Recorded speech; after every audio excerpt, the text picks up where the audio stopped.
Okay. Hi. My name is Tomas Vondra, and I'm here to talk about new features and improvements in Postgres 12. Right. So I work for a company called Second Quadrant, one of the sponsors of this conference. I'm a long-term contributor to Postgres. I'm a committer now, so hopefully I know a bit about what Postgres does and about the new features. If you have any questions during the talk, well, ask them right away. Don't wait until the end because we will go through like 50 different features. It would be really confusing. Ask at the end. So ask and shout whenever you have a question. I will try to answer that. I'm not a native speaker, so if you don't understand something because of my accent, please let me know. I will repeat that with exactly the same accent, so you can misunderstand it for a second time. And hopefully, we will get through all the important stuff during the talk. So, who here actually uses Postgres for the, yeah, right. So it's like half the people here, which is good. Hopefully, I will convince the rest that Postgres is useful, reliable database with interesting features. If you are not familiar with the Postgres development model or release cycle, we do major releases with new features like once a year. It usually is like end of September, beginning of October. It's hopefully, if we don't find any like major issues, we will keep that timing for this year too. So sometime in that time frame, expect the new release of Postgres, which is going to be Postgres 12.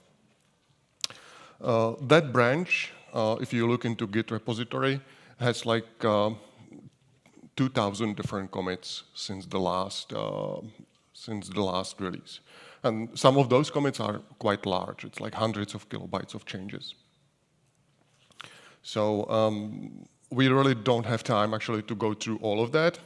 If you look into the Postgres documentation, which is like on the mailing list here, on the website here, we have a section which is called release notes. If I look into the overview, which only lists like a bunch of the most important features visible to users, I can just scroll down like for a long time, right? It's like a lot of changes, so I have picked what I think is most important for users, but you should really go through the release notes and maybe you will find something else which is interesting for you. At this point, we have just released a beta 2 version, so you can install that, not on production, on your testing environment. It would be really interesting for us to have a feedback about maybe bugs that you can actually spot in your application workload.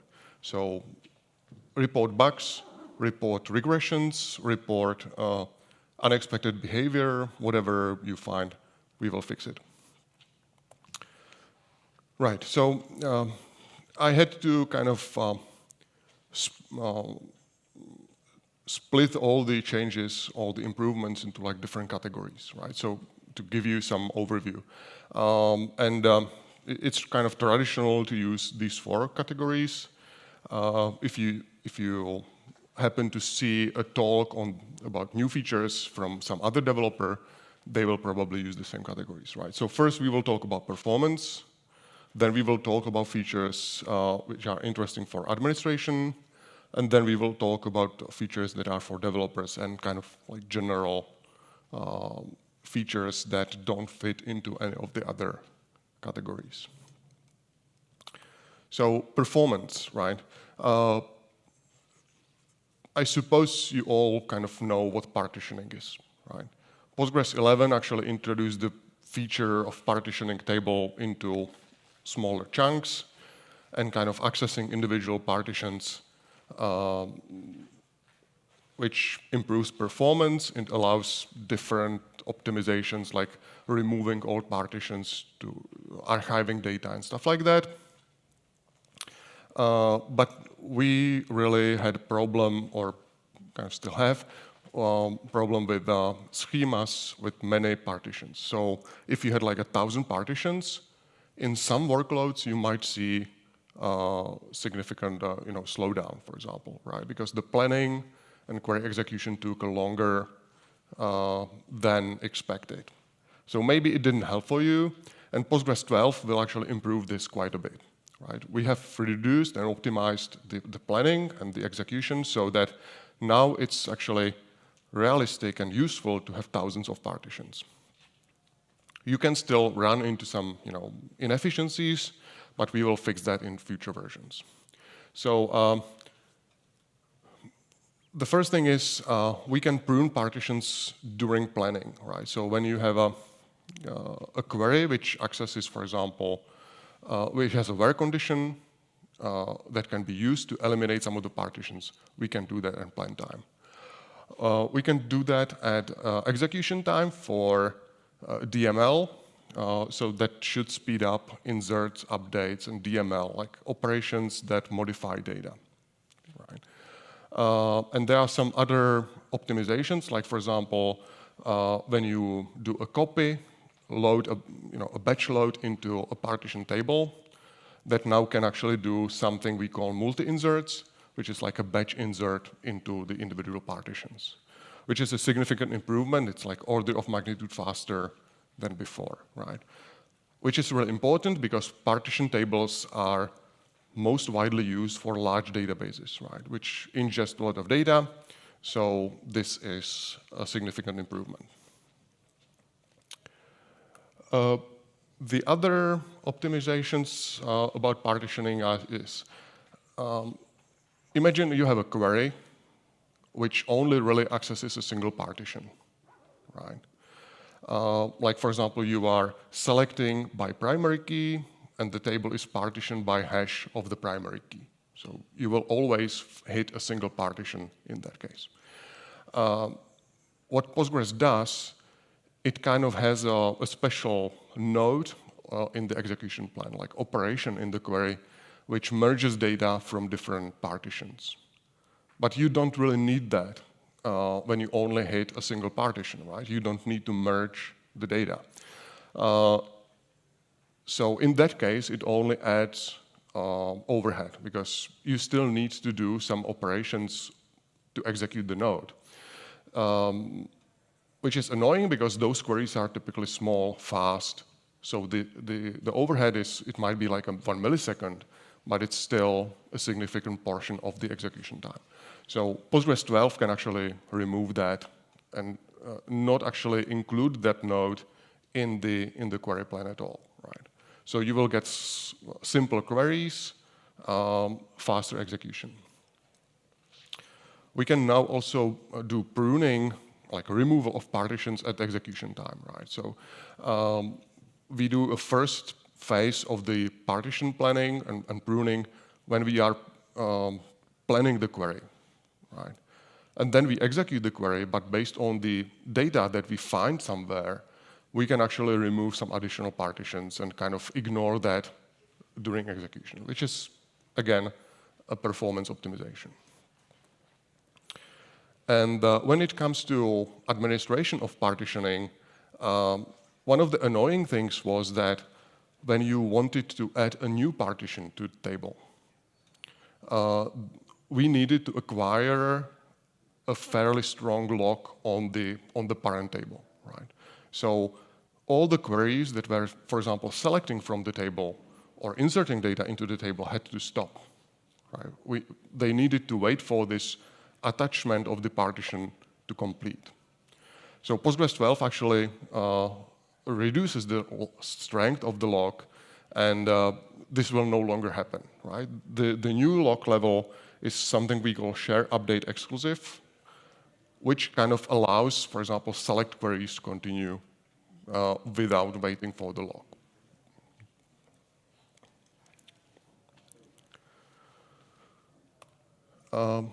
Right, so that was all about partitioning.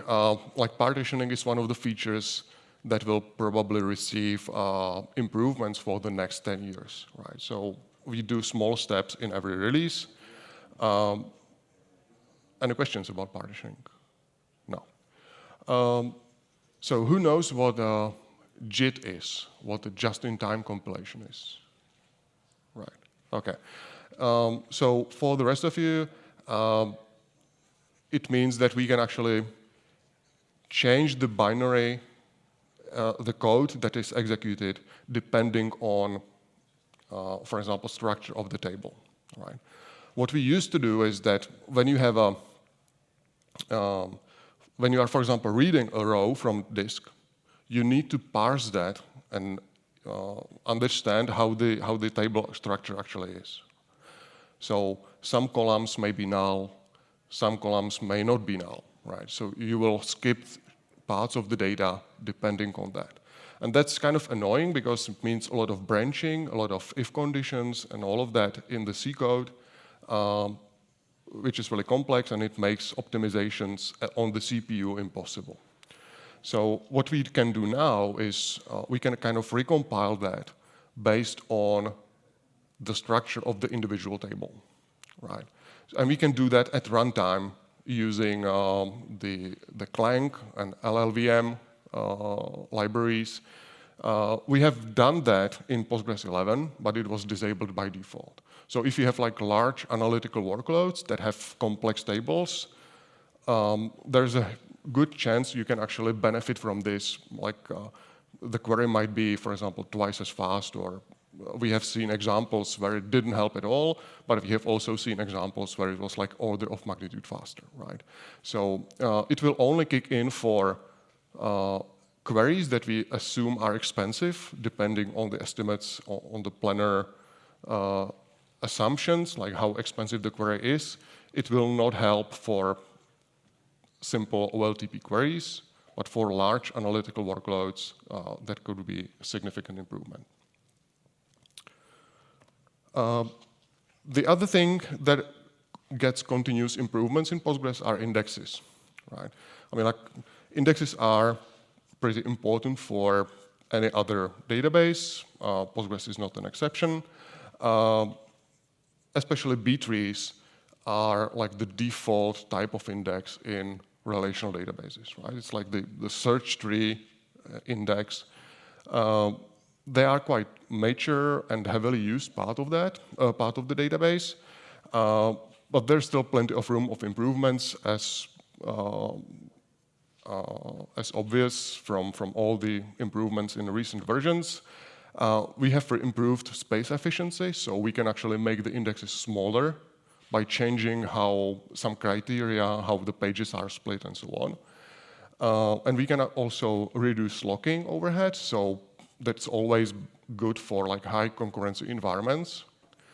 And we can actually improve performance for like updates and deletes on indexes with many duplicates, right? So for example, when you have a table which has an index on a foreign key, that will probably contain some duplicates because it may, for example, reference a dimension table, like in a star schema. Updates and deletes in this case will be faster, right? I mean, like, it's difficult to say if it's going to be 10% or 5% or 25% for your workload, but it's definitely measurable. At least that's what the performance tests we have done show. If you migrate from Postgres 11 to Postgres 12, you need to recreate all the index? Or? No. So if you, obviously, if you do like a dump and restore, that would create the new indexes. But if you do like a binary upgrade using PG upgrade, you will keep the old indexes because we haven't really modified the on-disk representation of the indexes. We have modified some algorithm decisions in like criteria, like when to split the page and stuff like that.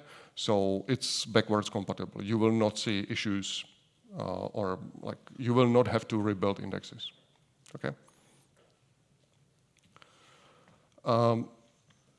One of the strengths of Postgres is that we have like a large number of index types, right? So B trees are good for certain workloads like OLTP, analytical workloads, and so on. But we also have like indexes that are good for geographic information systems, full text searches, and stuff like that. And those are like GIN, GIST, and space partition GIST. And those have seen improvements in Postgres 12 too, right? So we can actually significantly speed up and increase the performance of the initial index build, right? So when you have a table, you need to create a GIN index on that. We will read the data twice, kind of, but we will only produce like 30% of transaction log for that, which is a significant reduction, and it improves, for example, setups with streaming replication from master to standby, right? Because in that case, the amount of wall means the standby has to read all of that, has to process all of that on CPU, and that's expensive. We also support a feature which is called include for indexes, which means those indexes are not part of the index key, so they are not kind of compared, for example, in unique indexes, but we can still include them in the index, and we can use them, for example, for index-only scans, right? Other databases could call this like covering indexes, and we had that for B2 indexes for a long time. Postgres 12 also has that for GIST indexes. And if you are in like GIS systems, like geographical information systems, you are probably familiar with the concept of k-nearest neighbor searches, like give me 10 nearest restaurants to this coordinate on a map. That's the idea. And we now actually support that for additional index type, which is space partitioned GIST, right?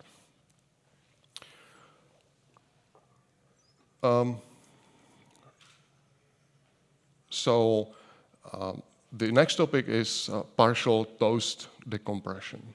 Who knows what the toast is? And I don't mean the sliced bread with a ham. So who knows what the toast is in Postgres? Okay, so Johnny, don't raise your hand anymore. I mean, like, we know that. Postgres needs to store large values. For example, if you have a 1 megabyte of text, we can't store that in the table itself because that's limited to 8 kilobyte chunks of data, right? So we store that compressed out of line in like a separate data structure. And then whenever you access that, we need to fetch the data and decompress that. And up until now, we have always decompressed the whole value. Even if you have, for example, even if you need just the first couple of bytes, we have always decompressed the whole value, which is annoying, right? Because decompressing like 1 gigabyte of data just to access the first 100 bytes, that's not very efficient. And Postgres 12 actually allows this to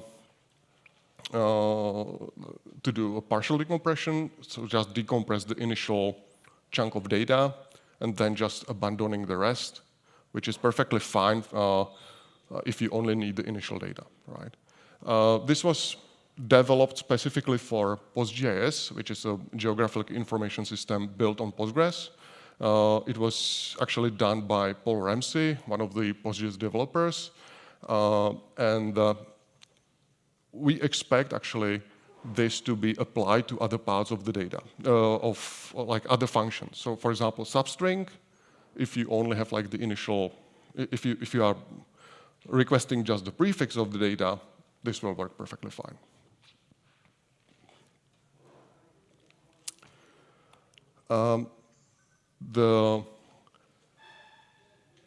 Who here is actually working like with analytical workloads, like large amounts of data? Well, okay, no one. But let me tell you, if you are working with such data, you are most likely fighting with correlated columns, right? Because you have table where the columns are not independent, which means that when you have a query with conditions on those columns, it's most likely misestimated, right? Because the database will kind of estimate the selectivity on one column and a selectivity on the other column, and then multiply that, assuming that it's independent. Which means that the database will think that maybe the query returns like 10 rows and it returns 10 millions, which then results in poor execution plans and poor performance, right? Because it might, for example, choose like a nested loop join instead of hash join. And there is really no solution for that except for building statistics on multiple columns, which is something we have allowed since Postgres 10, but we only had like initial simple types of statistics like n-distinct coefficients and functional dependencies, which are good but don't actually help with a lot of queries. Postgres 12 actually adds a new type of statistic, which is called multi-column most common value list, which just computes like the different groups, combinations of values in the multiple columns, and then keeps the most common ones in a statistic. And we can actually then use that to optimize queries and estimate selectivities, right? So if you want to create that, you can do something like this, like create statistics, then you specify the list of columns and the table. Right? So those were like the main performance optimizations. There are many, many other optimizations. If you look into the release notes, there's like a whole section about performance optimizations. But let's go to some improvements that are like for administrators, like DBAs, let's say.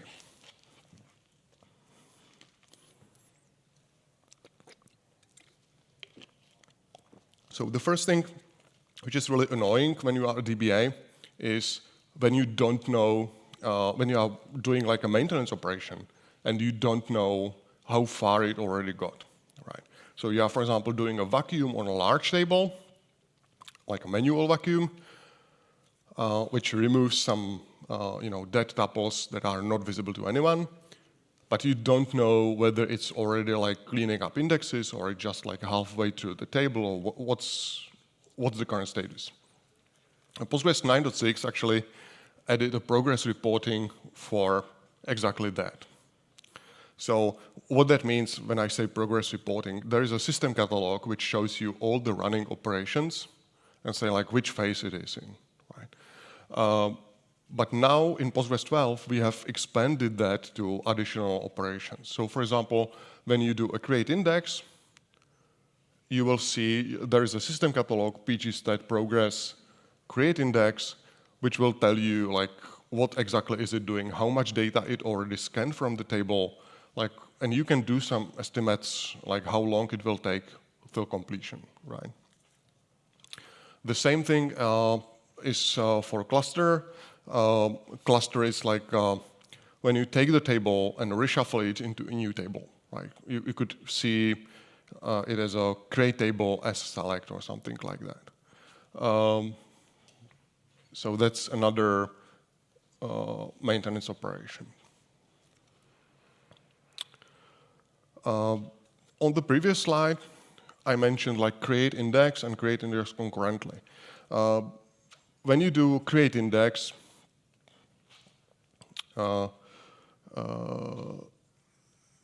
when you do a reindex, what happens is we acquire a pretty heavy lock on the table, which kind of blocks all DML, right? So people at that point can't insert data, can't remove data, can't do any updates or anything on the table, which is annoying because it kind of stops the application from working, right? So what we do have is we have a create index concurrently, which kind of does that in multiple steps, right? So it does allow actually the application to work while the index is built. But we also have operation which is called reindex. And that operation didn't actually have this feature until now, right? You could have done that kind of manually because you could have built a new index using the current index concurrently. So you would have like two indexes. One might have been maybe corrupted or bloated or something like that. And then you would drop the old one and then kind of rename the old one to the new one. And there were some issues with that, though. For example, if the index was backing a primary key, you would have to update the constraint to also use the new index. And different corner cases like this. So what we have in Postgres 12, we have for index concurrently, so you can actually do this, and the database will just build the new index, do all the swapping of the old one to the new one, and without all the corner cases. I mean, you shouldn't need actually to re-index the database regularly. If you need that, you probably have something like you need to fix. But there are cases where it's necessary. We also have new vacuum options. Vacuum is like a cleanup operation on the database, right? It removes the data no one can see anymore and makes the space available for new data. It's usually done manually, or sorry, automatically by the database, but there are some options that can actually be useful. For example, when you need to do a freezing of the database as fast as possible. I mean, like, we only have 32 bits transaction IDs, which means we need to kind of go through the database and remove the old transaction IDs once in a while, because otherwise we would mix the new one and the old one. If you need to do that in emergency situation, you don't really want to clean up the indexes, because you need to do as fast as possible cleanup of the main table. So for that reason, we have index cleanup. So that's one feature. The other feature is called skip locked. You can kind of guess what that means. When you do a vacuum on a table, it will try to acquire a lock on the table. But if you are, for example, doing some DDL on the table at that point, it will just wait. And it will not actually, for example, do a vacuum on the tables that are in the list behind that, which is annoying. So for that reason, we have skip locked, and it will just skip the relations that can't be locked immediately, right? So if you do like a maintenance every night, maybe use this. The other option is more like a configuration change. If you have ever configured Postgres, we have a feature which is called max connections, which means like the maximum number of database connections, slots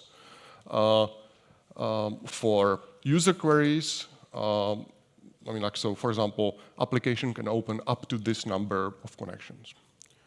The problem is it was also used for replication connections. So if you have like a standby, that was also counted against max connections. This, however, has an issue, right? So for example, if the standby goes down for a minute or something, and the application uses all the connections, then the standby can't connect anymore, and you don't have, for example, a disaster recovery in place, right? Because that's quite important. So Postgres 12 actually separates those two resource pools into max connections, and then also a feature which is called, or option, max wall senders, which is only dedicated to replication slots or replication connections. So you should never actually be in an issue in the situation when the application kind of uses all the open connections or allowed connections, and the standbys can't connect anymore. So that's quite nice, I guess. Another replication-related improvement is that for a long time, we had like two separate configuration files. We had the main PostgreSQL config, which was used for like memory limits and number of connections and stuff like that. And then we also had recovery.conf, which is used by the replica. So when you had the recovery.conf, the database knew it's supposed to act as a replica, and it used some options from that to, for example, connect to the primary, right?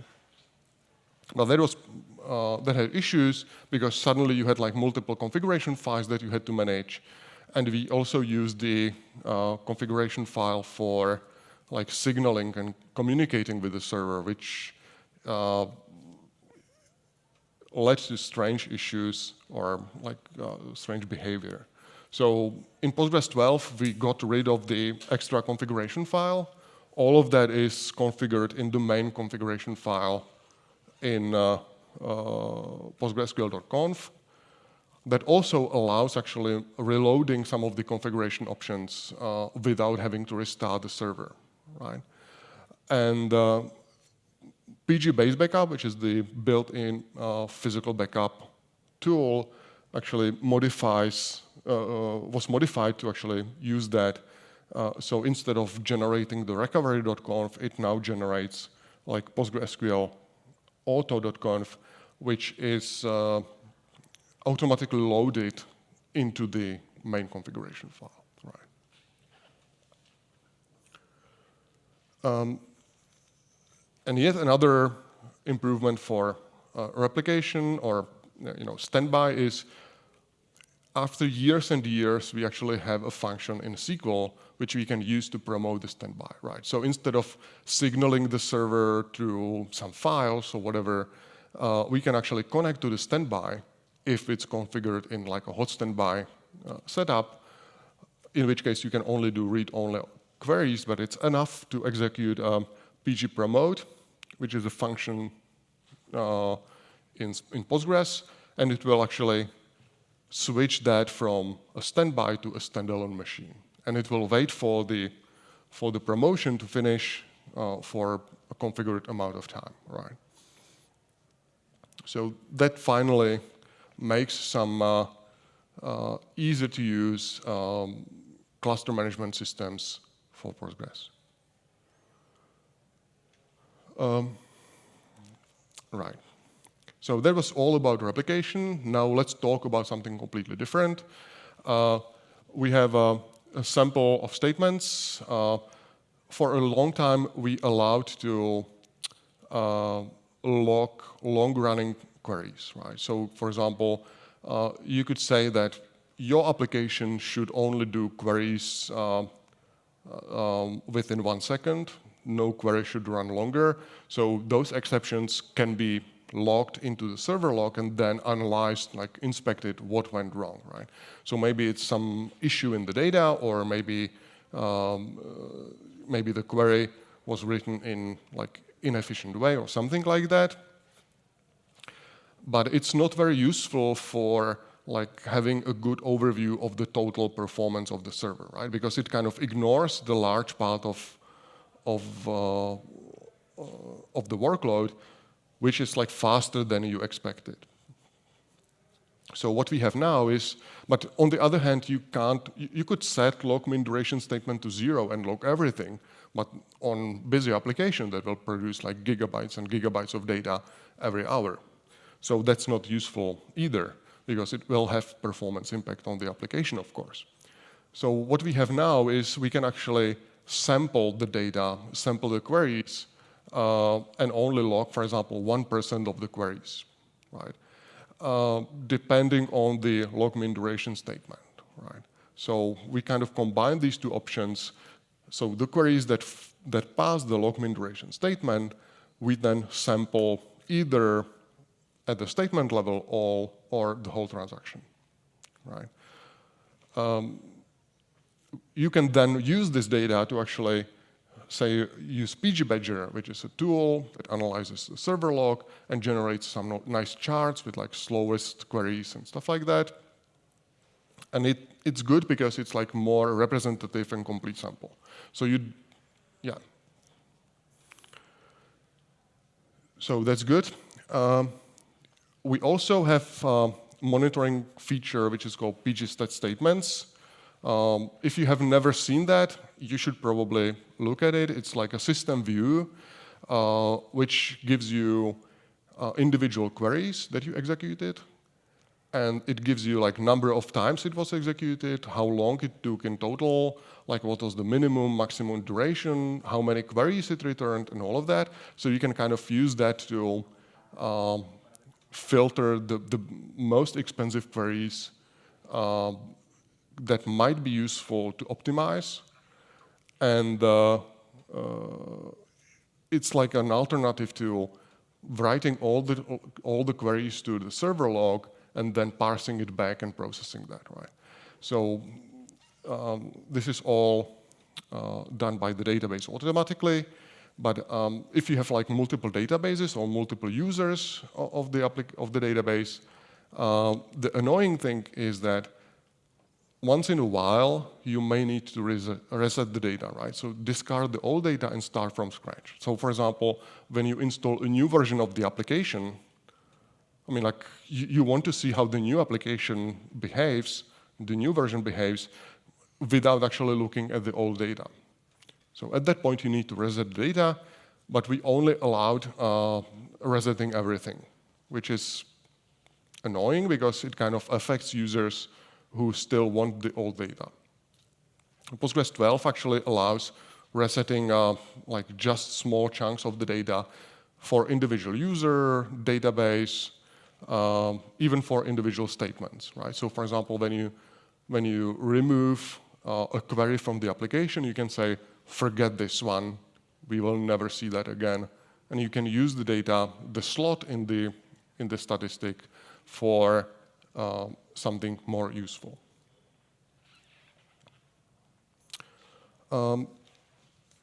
Another thing we have in Postgres 12 is a tool which is called Checksums. Who is using data checksums here? No. So we can actually, I mean, one of the issues databases generally have is with storage.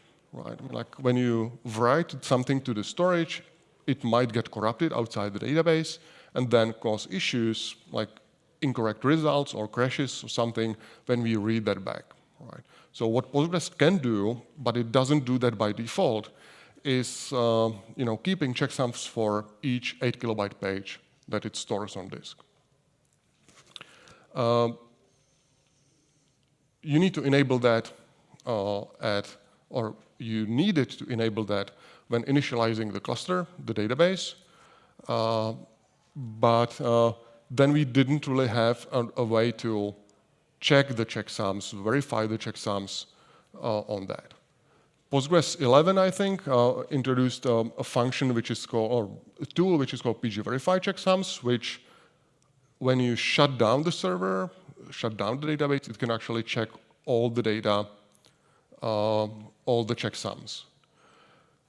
But we still didn't have a tool to either enable or disable checksums on existing cluster, right? So what you had to do if you wanted, for example, to enable checksums on a database, you had to dump and restore everything, right? Postgres 12 actually now allows enabling, disabling checksums on existing clusters using a tool, pgchecksums. So it still has to be offline. So you need to shut down the database and then run the tool. But it's at least it's still more efficient than dumping and restoring everything. And in Postgres 13, we probably will get like online version of this, right? So you will be able to enable and disable the checksums while the database is running, which is good because one of the issues with checksums is it has performance overhead, but you don't know what the overhead is until you actually run the application. And at that point, if you have to shut down, dump, and restore everything into a cluster without checksums, you will not enable that in the first place, right? Because you don't have reasonable solution. So this will hopefully address that. Right, and the last section is about developer features. By developer, I mean people using Postgres, not people developing Postgres. So first of all, it's parallel query. Parallel query was added in Postgres 9.6, and it has some limitations like which queries can be executed by multiple CPUs. The first issue was, or first limitation is, we can't parallelize queries that are doing modifications to the database. Okay, we can't parallelize queries that are doing like inserts, updates, or whatever. That still holds, and I don't think that will change anytime soon. The other limitation was that we can't parallelize queries in isolation levels other than read committed, right? So by read committed is the default, but if you want to prevent some additional anomalies, like phantom rows or whatever, or read skew probably, you are using serializable isolation level, which is like more strict. It limits the isolation between transactions in a more strict way. It was preventing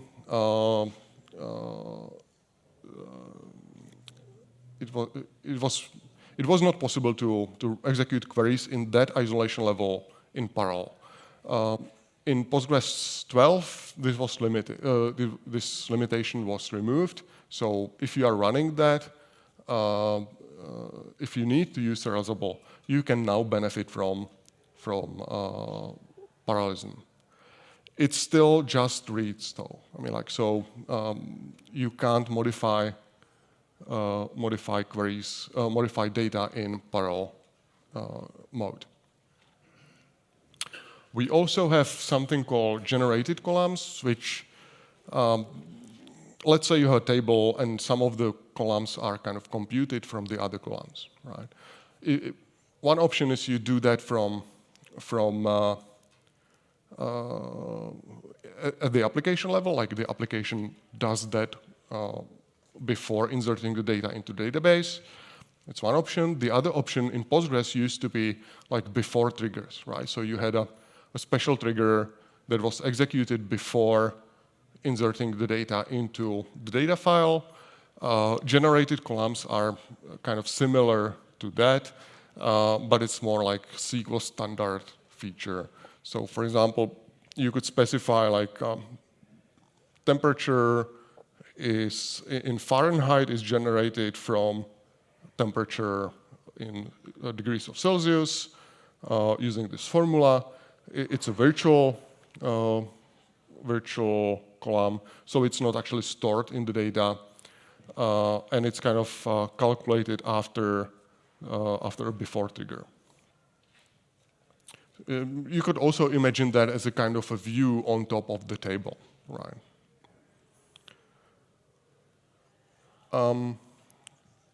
If you are using JSON in Postgres, you will like a JSON path, which is Postgres supported JSON for a long time. We had like multiple data types allowing that.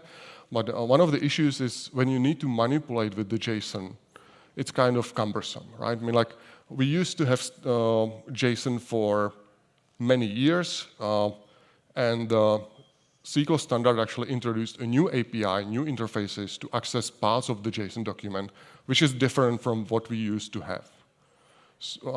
Because we introduced that first, and then the SQL committee came and decided to use something else. So JSON path is kind of adaptation of the SQL Standard approach. It's kind of similar to what XPath does for XML.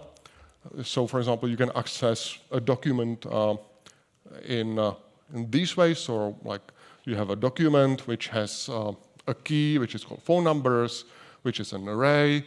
It has objects with different fields. One of the fields is going to be number, and you can extract that from the JSON document, right?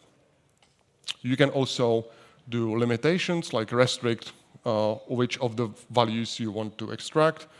There is a whole language behind this If you are using JSON to store like denormalized data or like NoSQL database in Postgres, this is going to be very valuable for you because it also supports indexing in different ways.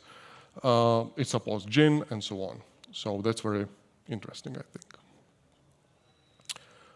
I will skip collations. That's, I think, kind of special feature. What's important that when you use partition tables, Postgres 11, yeah, I will finish the slide. Postgres 11 supported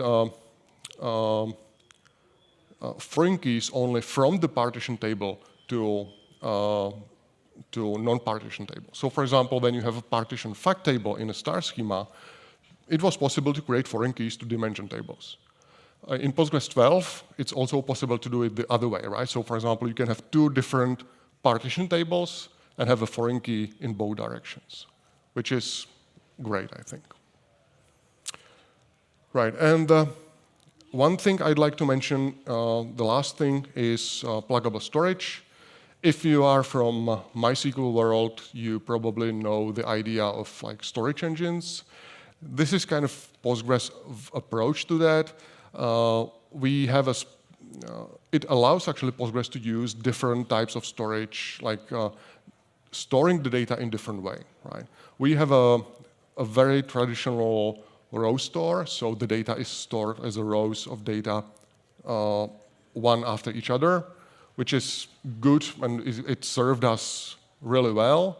But for example, for analytical workloads, we have there are examples of databases that are decomposing the data into like columns, compressing that in different ways. We can that can benefit from optimizations on the CPU, like single instruction, multiple data, vectorized execution, and so on.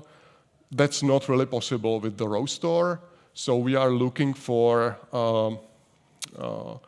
we are kind of defining internal APIs to allow different storage formats for Postgres.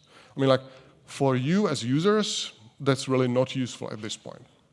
Why I'm mentioning that maybe in Postgres 13, you should expect some first plugins for Postgres that will allow you to actually improve performance for special workloads, right? So we are currently working on two experimental access methods, which is called zheap and zstore.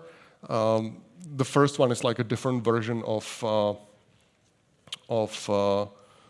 row store. It's kind of similar to what Oracle does. The zstore is like a columnar store with compressed storage. Hopefully that will give us some benefits of like the column store world. So that's all I had prepared for today. I mean, like this is like maybe 10% of the improvements in Postgres 12. So once again, look at the release notes. I will be here both today and tomorrow. So if you have questions like about individual features, I will be happy to answer the questions if I know them, right? Any questions at this point? Okay, thank you.